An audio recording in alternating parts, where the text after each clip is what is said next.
GEICO has been spending around $400 to $600 million on media advertising a year in the last few years. What are the deciding factors into how much to spend? Well, that's a question people have been asking themselves since the beginning of advertising. And, I'm not sure whether it was Marshall Field or John Dorrance at Campbell Soup or something. One of those fellows said that, when I asked whether they didn't waste a lot of money on advertising, he said, yeah, we waste half of it. We don't know which half.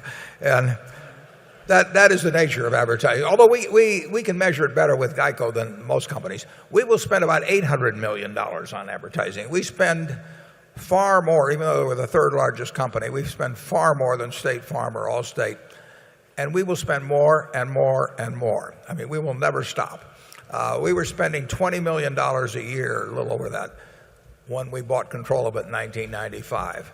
But we want everybody in the world well, everybody in the United States. We're not going to be selling insurance in China or someplace very soon. But we want everybody in the United States to have in their mind the fact that there's a good chance they can save money by picking up the phone or going to geico.com and checking it out, and important money.